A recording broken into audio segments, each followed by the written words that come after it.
Buenos días. Hoy vamos a hablar sobre, lo que sería el tema de los distintos formatos que nos podemos encontrar cuando estamos trabajando con el ordenador, en el entorno Windows. En este caso vamos a ver tanto las extensiones de los formatos más utilizados como los procesadores de texto, y me refiero al Word, que, con esas terminaciones .doc, .docs, en este caso LibreOffice, podemos ver PDFs, podemos ver fotos, JPG, PNGs, podemos ver formatos de vídeo, de audio, MP3, es decir, los distintos tipos de archivos que nos vamos a poder encontrar cuando utilicemos Internet para poder identificar cada uno de ellos por su extensión y tener claro qué tipo de programa podemos tener delante o qué tipo de programa necesitaremos para abrir ese archivo. ¿Comenzamos? Como podemos ver en lo que es en pantalla, a ambos lados, tenemos por un lado lo que serían las extensiones más utilizadas, como el .txt, .doc, .docs, .pdf o .pages, con sus ventajas y desventajas. En este sentido, por ejemplo, cualquier archivo TXT que normalmente está hecho con el bloc de notas tiene la gran ventaja que son los archivos de procesador de texto más ligeros que existen. Son fáciles de leer, no tienen apenas que instalar casi ningún programa, ya tienes el bloc de notas que puede crear con guardar como el archivo TXT directamente. Ahora, eso sí, tiene la gran desventaja que es solo texto normalmente y por lo tanto no permite incluir imágenes, colores, gráficos, vídeos, etc. El segundo formato más utilizado es el .doc o .docs, que hace referencia a los archivos de Microsoft Word. Son dos formatos que en realidad son del propio Word. La única diferencia entre ellos es que hace referencia el .doc a los más antiguos, anteriores a las versiones 2007, de los .docs con X al final, que son del 2007, versión Word 2007 en adelante. No es ningún problema tener un doc o un docs. Perfectamente puedes tener un programa nuevo de Microsoft Word, con el 365 del 2022, y el archivo transformarlo a un Word viejo, ¿de acuerdo? Dándole el formato, guardar como, con una versión anterior al 2007. Pues visto lo que sería el doc y docs, que son los más utilizados como procesadores de texto, existen otros como el Write de LibreOffice o en este caso el Documents de Google, que también serían válidos para lo que sería la realización de documentos como procesadores de texto, pero ya con otras extensiones.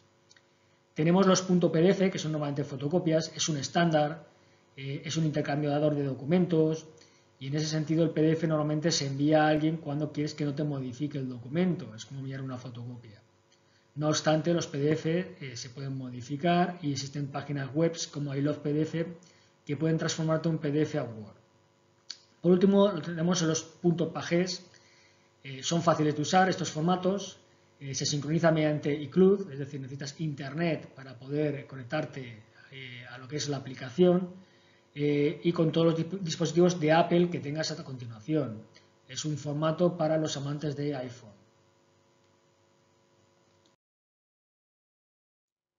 Tenemos ahora lo que serían los formatos en formato para imagen. En este caso, para imagen nos referimos a normalmente fotografías o dibujos. El más comúnmente utilizado es el .jpg. El JPEG, en este caso, es una especie de compresión que hace de la imagen y que tiene una pequeña pérdida de calidad. Es decir, es muy utilizado, es muy extendido, pero no es profesional. Profesional tendríamos que ir a otro tipo de formatos como el TIFF, que sería profesional. Ahí no hay pérdida de información cuando se comprime, en este caso, la imagen.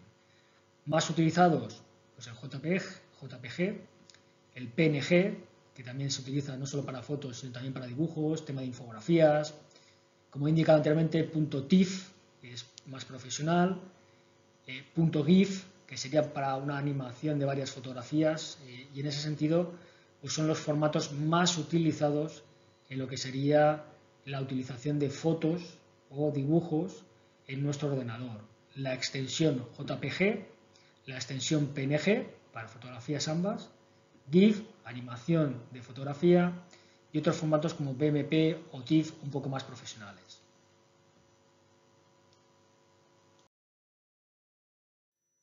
Por último, tendríamos los formatos de archivos que utilizamos más comúnmente para lo que serían archivos de audio y archivos de vídeo.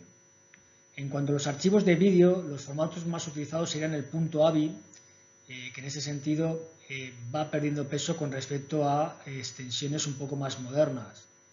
También tenemos el .mpg, muy utilizado en lo que serían los formatos de vídeo, y .mov. En cuanto a audio, sin duda el rey es .mp3. Tiene la gran ventaja que ocupa muy poco espacio, es fácil de compartir este formato de audio. Ahora, la calidad de lo que sería el formato del sonido no es la óptima. Y si lo que estás buscando calidad, sin duda este no es el formato adecuado, el MP3. Tienes otros formatos más profesionales, como pueden ser el .FLAC, .mpa, .mpg4 o .midi.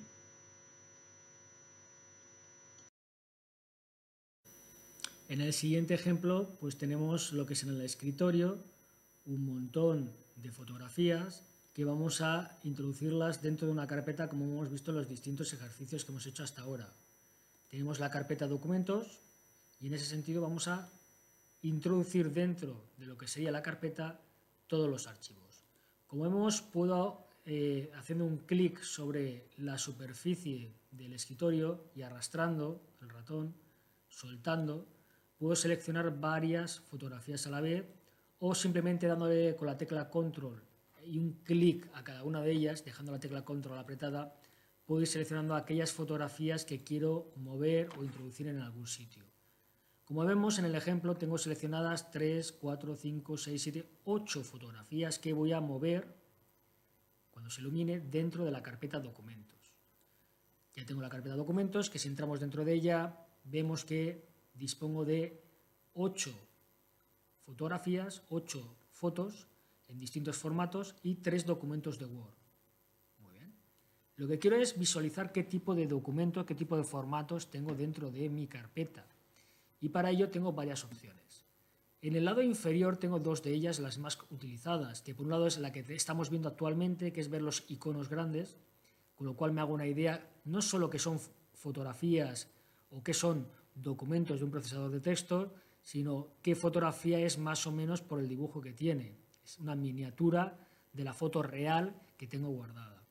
O, si no quiero este formato, tengo un segundo formato a mi disposición, que en este caso nos muestra por líneas la información. Como vemos, tengo una fotografía, otra fotografía, 3 documentos de Word y otra serie de fotografías. Los formatos varían. Como veo en la columna del tipo de formato que tienen, el primero es una fotografía JPG, al igual que el segundo.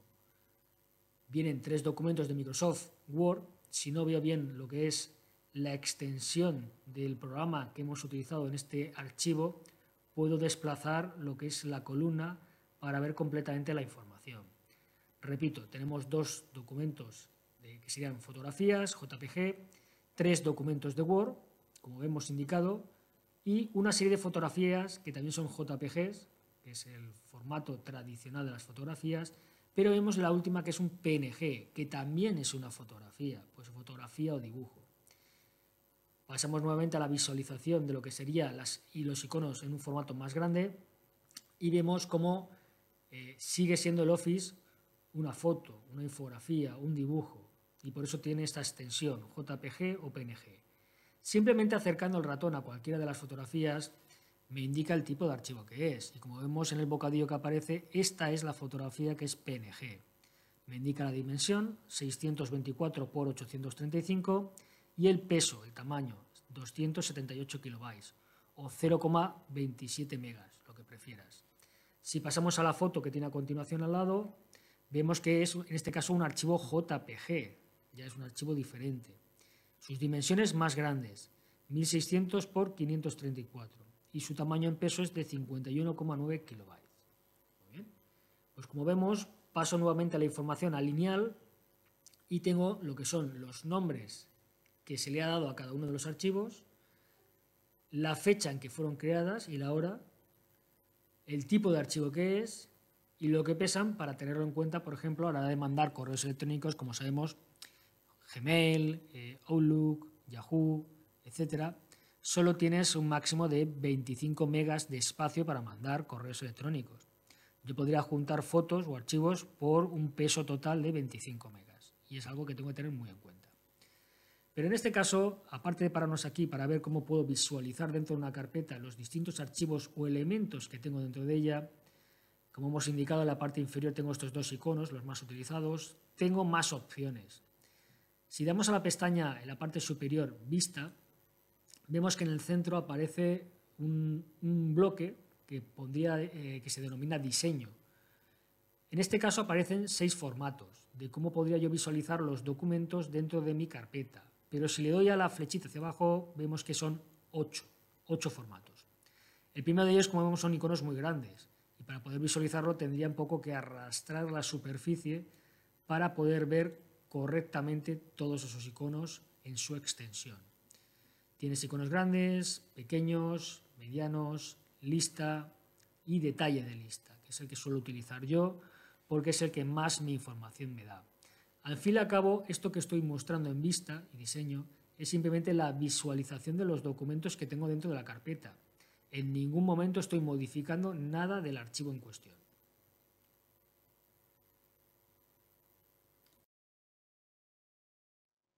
Importante también en este punto serán los formatos, sus unidades de medida, es decir, cómo almacenamos los distintos archivos que ocupan los distintos archivos que estamos guardando en nuestro ordenador, en nuestra memoria flash, en nuestro disco duro, etc. Como podemos ver en lo que es la tabla de equivalencias, un byte son 8 bits, un kilobit serían 1024 bytes, que sería equivalente a un mega. Un megabyte más o menos es la medida mínima que se suele utilizar en la jerga normal, tanto de oficina como a nivel usuario en casa. Es decir, a partir de un megabyte, es un poquito cuando tenemos conciencia de lo que pueda ocupar o no una cosa. Si ocupa menos de un mega, entendemos que ocupa muy poco. Si ocupa más de un mega, tenemos ya un poco de conciencia de qué es lo que está ocupando el archivo que estoy guardando.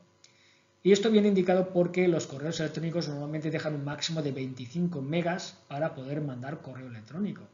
Entonces tenemos una limitación en cuanto a la cantidad de megas que podemos enviar y por lo tanto es una medida que tenemos muy en mente. Medidas un poquito más grandes que solemos utilizar también, gigabyte. 1000 megas serían 1 gigabyte. Normalmente una película suele ocupar entre 1 giga aproximadamente, 2 gigas en adelante. Es una medida importante, nos impide por su peso o extensión poder enviarla por un correo electrónico, que como ya he dicho son 25 megas, no 1000 megas o 2000 megas que ocupan lo que sería una película.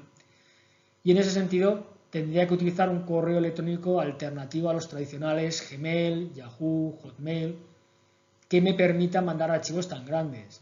En ese caso nosotros normalmente utilizamos el WeTransfer, que nos permite mandar lo que son emails con hasta 2 gigas de acuerdo de información en formato archivos, carpetas o combinación de ambos. El resto de formatos ya queda un poquito para esos ordenadores virtuales, esas grandes estaciones, esos centros de investigación que más que gigabytes ya hablan de terabytes, que normalmente son los discos duros que se suelen comprar para almacenar muchas películas, y en centros ya de rendimiento, centros donde se guardan datos, ya hablaríamos de petabyte, exabyte, etc. Pues hasta aquí la introducción que hemos hecho a los formatos más utilizados en distintos ámbitos, como pueden ser los procesadores de texto, que hemos dicho .doc, .docs, PDF. Hemos visto los formatos que pueden tener las fotografías o imágenes, JPG, GIF, BMP, PNG, TIFF, formatos de vídeo, MP4, así como otros formatos un poco más profesionales. También hemos visto cómo ver lo que sería en nuestras carpetas los distintos archivos que podemos tener, esa extensión que tiene el archivo que nos indica qué es, si es una foto, si es un procesador de texto u otra cosa. También hemos visto lo que serían las unidades de medida, es decir, lo que ocupan los archivos, teniendo en cuenta que es una referencia que tenemos que tener muy presente para, a la hora de enviar un correo electrónico, no sobrepasar los 25 megas que tenemos actualmente al día de hoy, en 2022, de límite máximo para enviar en un único correo tanta información como podamos con esos 25 megas. Como hemos indicado, utilizamos también otro tipo de correos más profesionales como puede ser el WeTransfer. Sin más, espero que os haya gustado este vídeo y nos vemos en el siguiente. Un saludo.